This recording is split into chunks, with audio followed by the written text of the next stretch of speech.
é mesmo a importância do catálogo interno para o funcionamento de uma biblioteca, hein? Você não sabe? Então fica comigo que depois da vinheta eu te explico.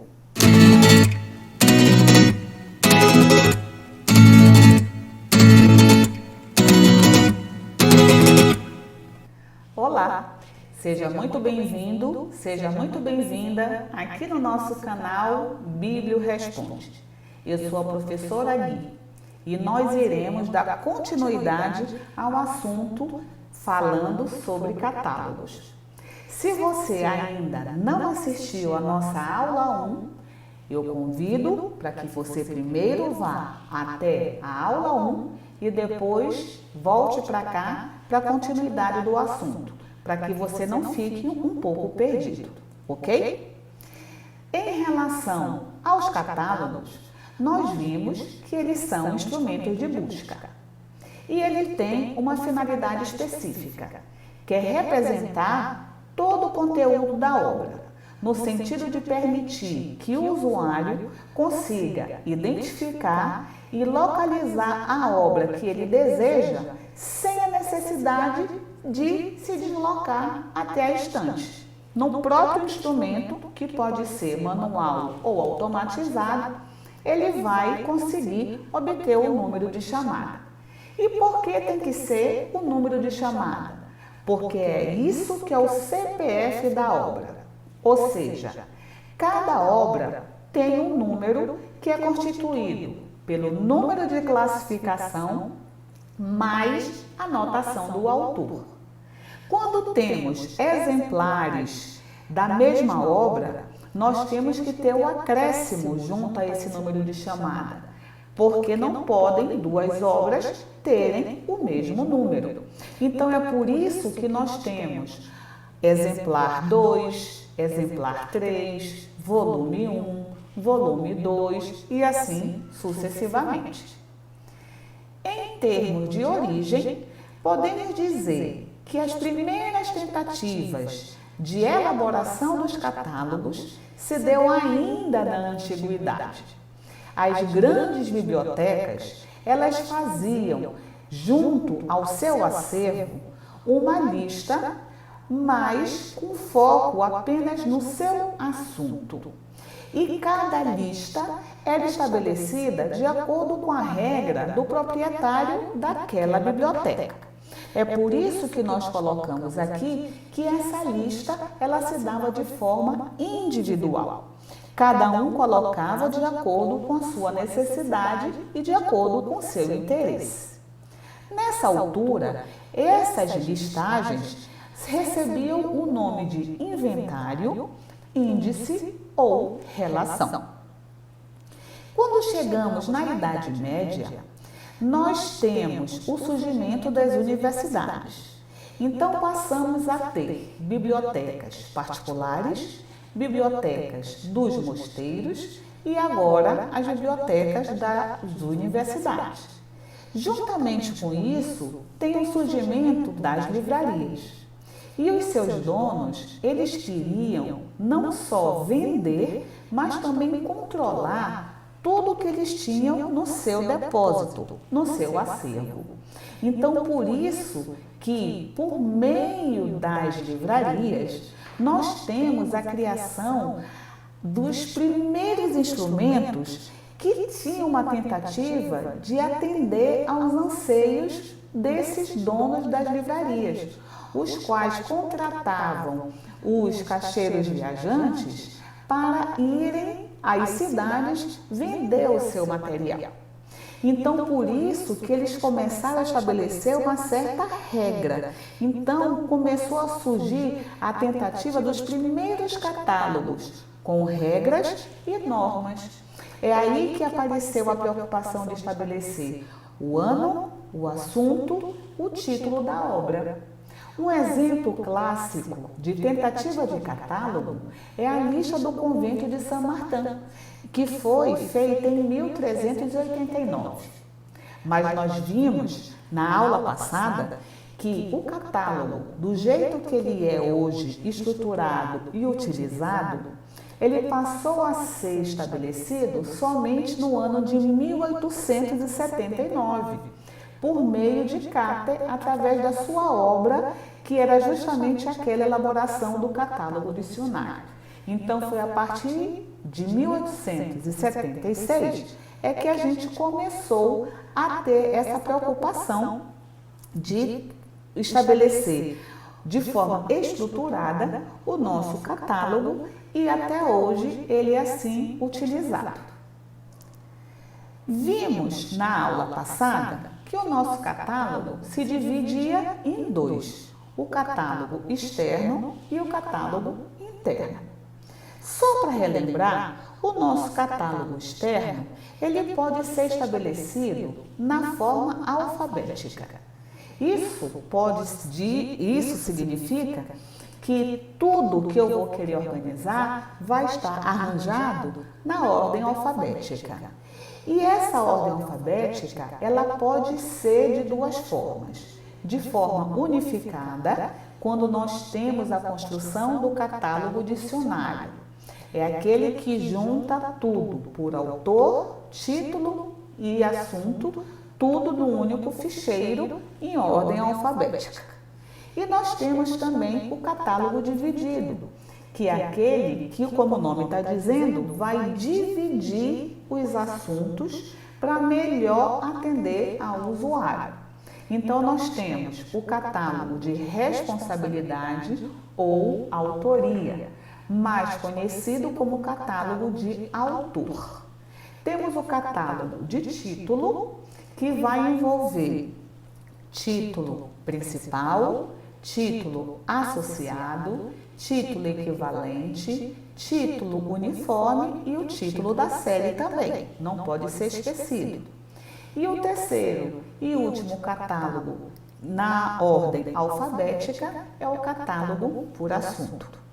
Também vimos na aula passada que o público pode também manusear um catálogo sistemático, que é aquele que vai dar um pouquinho mais de trabalho. Por quê? Primeiramente, ele vai obrigar você, enquanto usuário, a ir ao índice alfabético. Depois que você acha o número de classificação, é que você vai ao catálogo propriamente dito.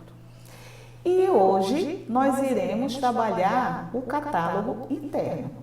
Então, a partir de agora, nós iremos entrar no nosso assunto, parte 2, falando sobre catálogo. Nós vimos que o catálogo interno é aquele de uso exclusivo para a equipe da biblioteca. Isso significa que o meu usuário não tem acesso a esses catálogos. Quando a gente fala esses catálogos, é porque, na verdade, os catálogos internos, eles são divididos em 8 tipos. Então, nós podemos ter o catálogo de identidade, o de assunto, número de classificação, o topográfico, o de título, o decisório, o registro e, por fim, o catálogo oficial. Pronto para a gente começar a trabalhar cada um deles? Vamos lá bem rapidinho. Catálogo de identidade. O nome está dizendo identidade, identificação. Esse catálogo, ele vai querer fazer com que a equipe que está responsável pelo processo técnico padronize a forma da entrada do seu autor, pessoa física ou pessoa jurídica, ok? Então, ele vai colocar tanto a forma padronizada, que nós chamamos de forma autorizada, tanto quanto as suas remissivas, para fazer com que você padronize a tua entrada de forma que todo mundo fale a mesma linguagem. Para você entender melhor, está aqui o nosso exemplo. Então, vamos pegar uma obra que foi escrita por Machado de Assis. A minha biblioteca, ela estabelece a entrada padrão desta forma: Assis, Machado de. Quando a gente for falar do ponto de acesso lá na playlist de catalogação, a gente vai trabalhar essa questão de como é que é o cabeçalho que a gente entra, sobrenome versus prenome, e assim vai embora, ok? Mas por enquanto a gente só vai mostrar como é que fica a nossa entrada. Então, a minha biblioteca estabeleceu este padrão.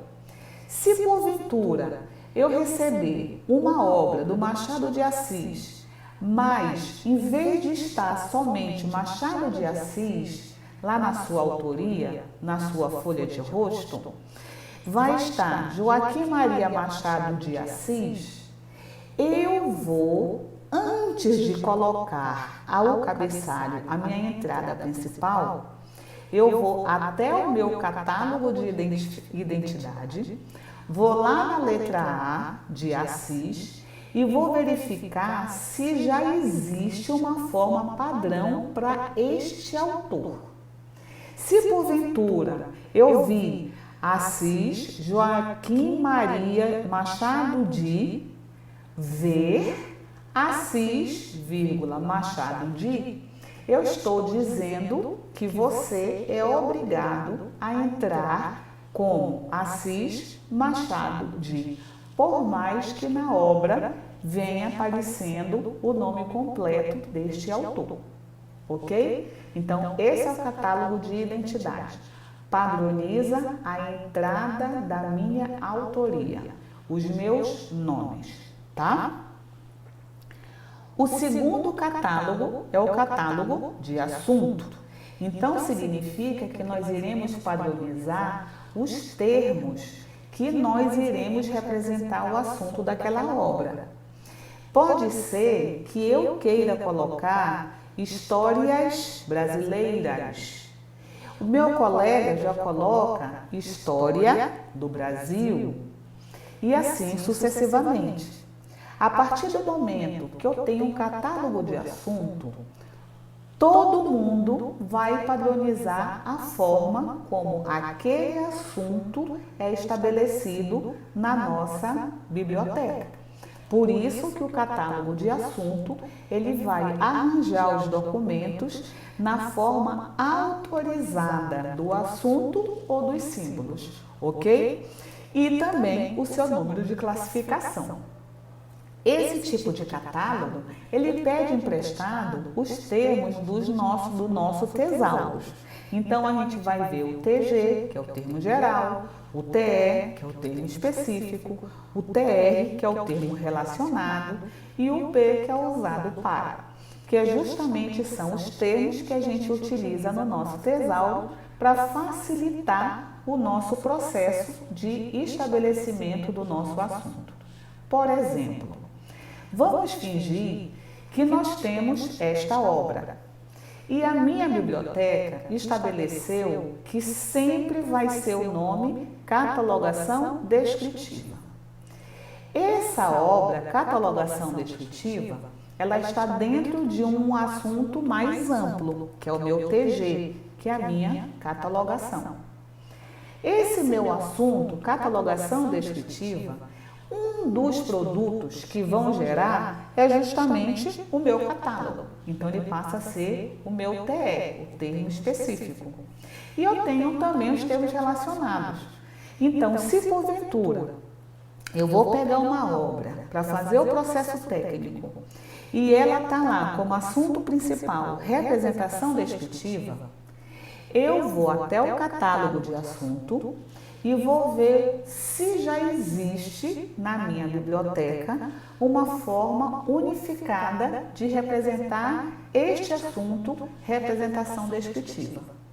A partir do momento que eu for até lá a letra R, eu vou verificar que na representação descritiva, ver catalogação descritiva. Então, significa que em vez de colocar representação descritiva, eu passo a ser obrigada a colocar catalogação descritiva, ok? Então, o catálogo de assunto padroniza o termo ou a expressão que o assunto representa, vai ser representado no meu catálogo, ok? Assim, todo mundo passa a falar a mesma linguagem. Em relação ao catálogo de número de classificação, ele é aquele que vai te colocar a ordem a partir do número de classificação, mas ele te exige uma padronização que ele vai dizer qual é o assunto que aquela obra ela representa, qual é o número de classificação que você achou, qual é a fonte que você utilizou para achar esse número, foi a CDD, foi a CDU, e qual é a explicação para você chegar a esse número. Assim vai facilitar a vida da tua equipe, quando estiver diante de uma obra que tenha um assunto e ela não sabe direito como é que ela vai representar esse assunto na nossa ficha e, portanto, no nosso catálogo. Por exemplo, se eu tenho uma obra que aborda sobre a catalogação no geral, ou seja, envolve tanto a análise descritiva quanto a análise temática, ele vai querer que sempre a gente use como número de classificação 025.3. E a forma, o termo que vai ser representado por uma obra que fala da catalogação no geral, sempre vai ser representação bibliográfica. Então, eu padronizei que toda e qualquer obra que fala sobre catalogação envolvendo tanto análise descritiva quanto análise temática, sempre vai ser representação bibliográfica com o número de classificação 025.3. E eu me baseei para chegar a esta classificação e a este termo na CDD, lá no aspecto análise bibliográfica e controle. Então, assim todo mundo passa a adotar o mesmo termo e o mesmo número de classificação, ok? Então, esse é o catálogo de número de classificação. O próximo catálogo é o topográfico. Topográfico representa o quê? Representa lugar. Então, o topográfico é aquele que vai arranjar os documentos a partir do seu número de chamada. Por que a partir do seu número de chamada? Lembra que eu falei que é o número de chamada que vai mostrar onde aquela obra fica, onde ela vai ser arranjada, que representa o CPF dela? Por quê? Porque apresenta o registro bibliográfico dessa obra de forma completa, tá? E ele é utilizado bastante na hora que você vai estabelecer o teu inventário. O que é inventário? Para quem ainda não sabe, é justamente aquele processo em que geralmente uma vez ao ano a gente pega a lista e vai folheando e indo até as estantes para a gente verificar se a obra que está no meu catálogo, ela permanece na minha estante. E aí a gente vai verificando, então ela serve para a gente ver se ainda a obra existe, se a obra foi desviada, se ela precisa ser retirada, ou seja, é o processo de atualização e manutenção do acervo. É nesse momento que a gente pode achar determinados erros. Isso foi o que eu respondi hoje no nosso, Tirando as Dúvidas, e eu peço para você acessar o nosso Tirando Dúvidas, que lá eu explico um pouquinho melhor como é que funciona esse processo de inventário, ok? Por exemplo, nós temos aqui no nosso catálogo topográfico, verifiquem que nós temos as nossas listas, as nossas fichas, elas são todas colocadas segundo a ordem do número. Então, 002, 410, 981.02 e assim sucessivamente. Foquem na primeira ficha. Percebam que abaixo da pista ela me apresenta informações importantes. Eles estão me dizendo que essa obra do Wilson Martins, na minha biblioteca, nós temos 2 exemplares dela. O primeiro exemplar chegou na minha biblioteca no ano 2002 e recebeu o número de tombo 357. O segundo exemplar também foi em 2002. Recebeu o número 358.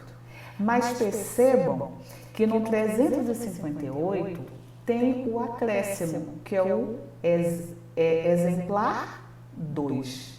Então, significa que eu tenho 2 exemplares desta obra, onde no catálogo de registro, que daqui a pouco a gente vai trabalhar, que ele substitui o livro de tombo, esta primeira obra recebe o número de 357 e o exemplar 2, 358. Se houvesse o exemplar 3, nós iríamos voltar para essa ficha e colocar: em 2004, recebemos o número 125, exemplar 3. Mas, Guilhermina, você colocou um número menor, que era 357, e depois passou para 100.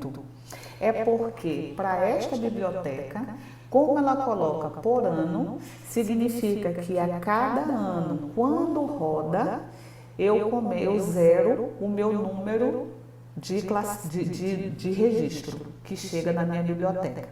Então, nós podemos fazer de 2 formas: número infinito, ou a cada ano a gente começa 001 novamente. Só que eu não posso esquecer de colocar o ano, porque vai ser 005, mas de que ano? / 2002, ok?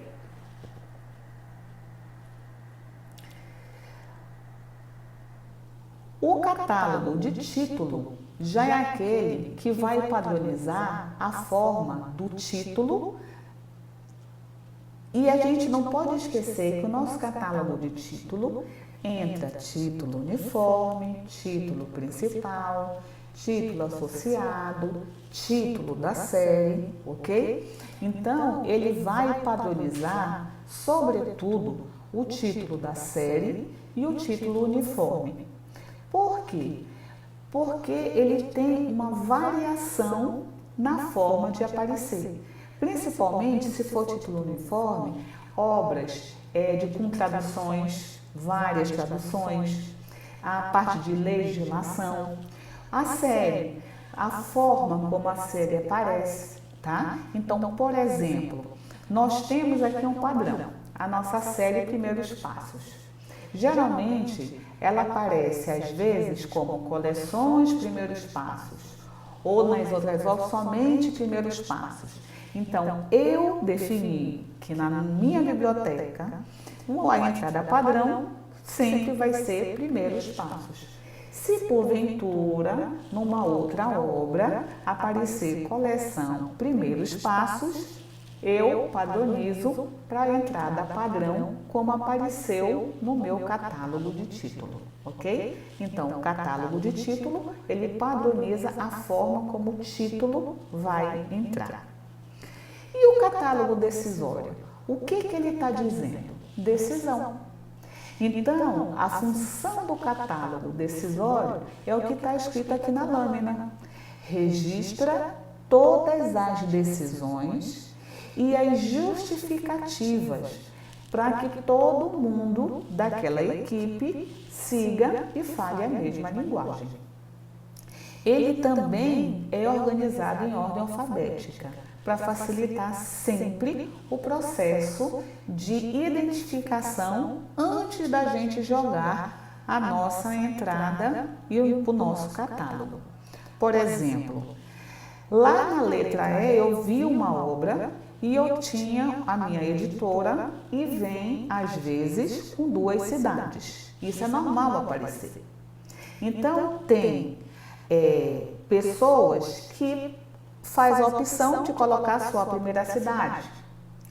Tem pessoas que faz a opção de colocar as 2 cidades. Então, vamos fingir editora da Guilhermina. Então, editora da Guilhermina, Manaus, Rio de Janeiro. Eu optei colocar as duas cidades. Mas a partir do momento que na minha biblioteca existe o catálogo decisório, quem vai definir se vai ficar somente uma ou as duas cidades é o catálogo decisório. Então, eu me deparei com uma obra onde eu tinha uma editora com duas cidades. Eu vou até o meu catálogo e lá está bem claro. Editora com duas cidades na obra, colocar somente a primeira cidade. Então, como nós temos este padrão, eu sou obrigada a esquecer o Rio de Janeiro e ficar só com Manaus, porque eu estou seguindo o meu catálogo decisório. Assim como se colocasse, a obra tem tradutor. Nós sabemos que o tradutor, ele pode entrar lá na responsabilidade, separado por ponto e vírgula do meu autor principal, não é? Mas, de acordo com o meu catálogo, toda obra que tiver tradução, o tradutor tem que ser colocado em notas e não no campo da responsabilidade. Ok? Então, esse é o catálogo decisório. Vai dizer qual é a decisão para padronizar a forma como nós iremos estabelecer os nossos termos e as nossas regras. O catálogo de registro é aquele que substitui o livro de tombo. Para quem não sabe ainda o que é o livro de tombo, é um livro, antigamente, que nós tínhamos. Ele sempre era mandado fazer, nós íamos colocar todas as informações daquela obra.